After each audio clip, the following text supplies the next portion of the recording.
Assalamualaikum warahmatullahi wabarakatuh.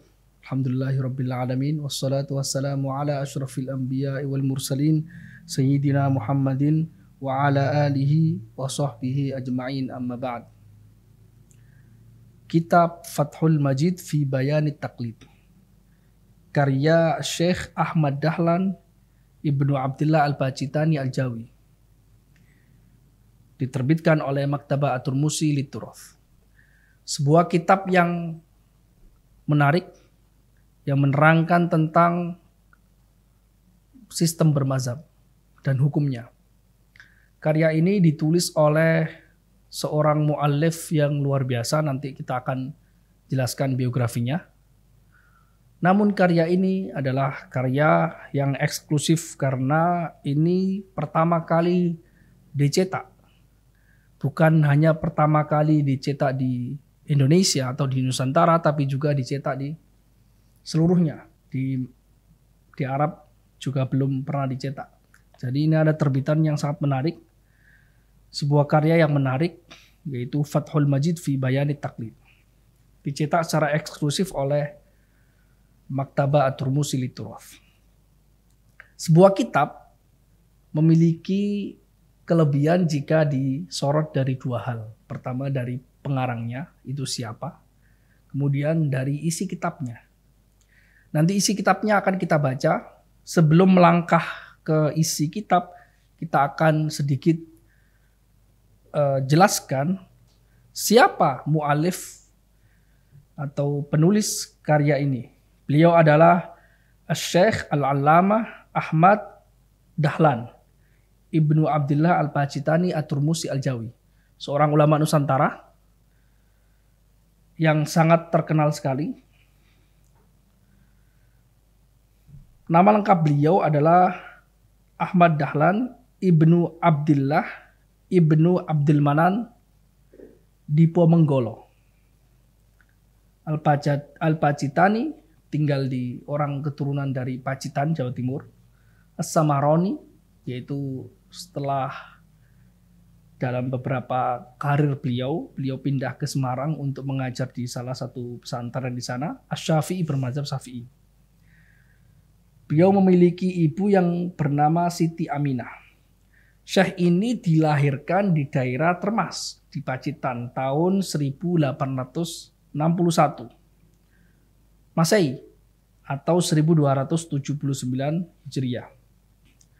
Beliau adalah anak dari Syekh Abdullah Ibnu Syekh Abdul Manan. Syekh Abdul Manan sendiri yaitu mbah atau kakek dari Syekh Ahmad Dahlan ini adalah pendiri dari pesantren yang sangat legendaris, yaitu pesantren Termas yang sangat terkenal, yang menghasilkan banyak sekali ilmuwan, ulama sepanjang zaman.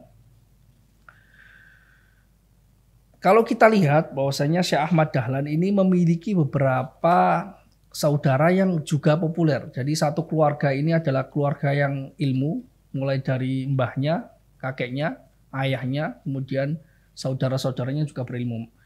Ada beberapa yang sangat terkenal di sini, di antaranya beliau adalah saudara dari Syekh Muhammad Mahfud Termas, yang memiliki banyak sekali karya. Karya yang paling populer, yang paling besar adalah tentang Hasyiah Turmusi yang juga dicetak di beberapa penerbit. Syekh Mahfud Turmusi itu sendiri adalah guru dari Syekh Muhammad Hashim Asy'ari, muassis Jam'iyah Nahdlatul Ulama. Beliau juga saudara dari Syekh Kiai Muhammad Dimyati At-Tarmasi.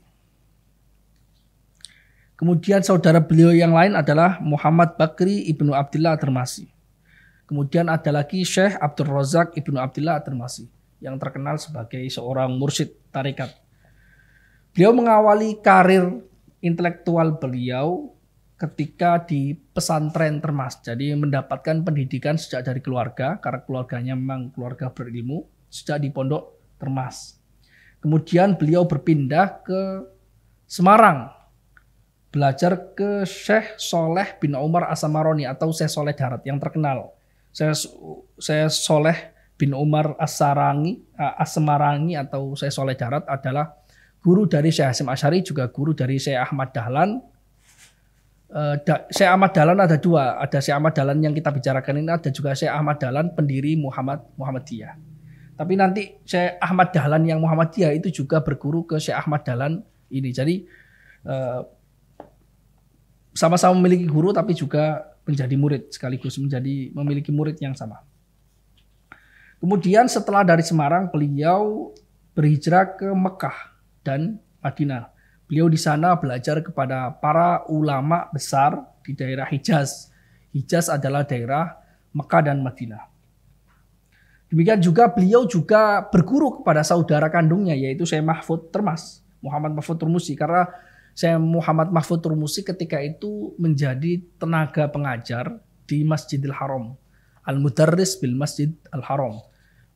Gelar Al-Mudarris bil Masjid Al-Haram itu zaman itu adalah gelar intelektual yang sangat tinggi karena hanya ulama yang pakar saja yang bisa mengajar di Masjidil Haram ketika itu.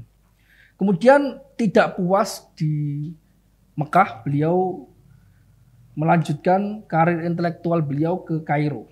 Di sana beliau mempelajari ilmu falak dari Syekh Al-Allamah Al-Falaki, Jamil Jambik, dan juga Syekh Ahmad Thohir Jalaluddin Al-Azhari. Kemudian setelah dari Mesir beliau kembali. Jadi beliau ke Mesir, Syekh Ahmad Dahlan ke Mesir ini mengikuti jejak kakeknya, karena kakeknya beliau Syekh Abdul Manan Diponegoro adalah ulama pertama dari Nusantara yang belajar di Al-Azhar. Dan Syekh Abdul Manan Diponegoro itu adalah murid dari Syekh Murtadho Az-Zabidi. Syekh Murtadho Az-Zabidi pengarang syarah dari Ihya Ulumuddin, Ithaf Sada Al-Muttaqin, dan dari beliaulah sanad intelektual terutama dari karya-karyanya Syekh Murtadho Az-Zabidi tersebar ke Indonesia. Jadi beliau mengikuti jejak kakeknya yang juga belajar ke Al-Azhar ketika itu. Kemudian kembali ke Jawa dan dinikahkan oleh gurunya yaitu Syekh Soleh Darat dengan putrinya yaitu Siti Zuhro. Demikian. Beliau memiliki banyak sekali murid. Muridnya yang terkenal diantara adalah Syekh Ahmad Dahlan. Syekh Ahmad Dahlan pendiri Muhammadiyah. Jadi Syekh Ahmad Dahlan ini berguru ke Syekh Soleh Darat sekaligus berguru ke Syekh Ahmad Dahlan sendiri. Konon Syekh Ahmad Dahlan, Muhammadiyah itu nama aslinya bukan Syekh Ahmad Dahlan. Nama aslinya adalah nama Jawa, nama yang lain saya lupa. Tapi karena beliau sangat kagum dengan gurunya ini Syekh Ahmad Dahlan, maka beliau juga dikasih nama Ahmad Dahlan. Itu konon ya. Beliau memiliki banyak karya dan di antara karyanya adalah yang nanti akan kita baca. Beliau terkenal sebagai ahli falak, ahli ilmu perbintangan.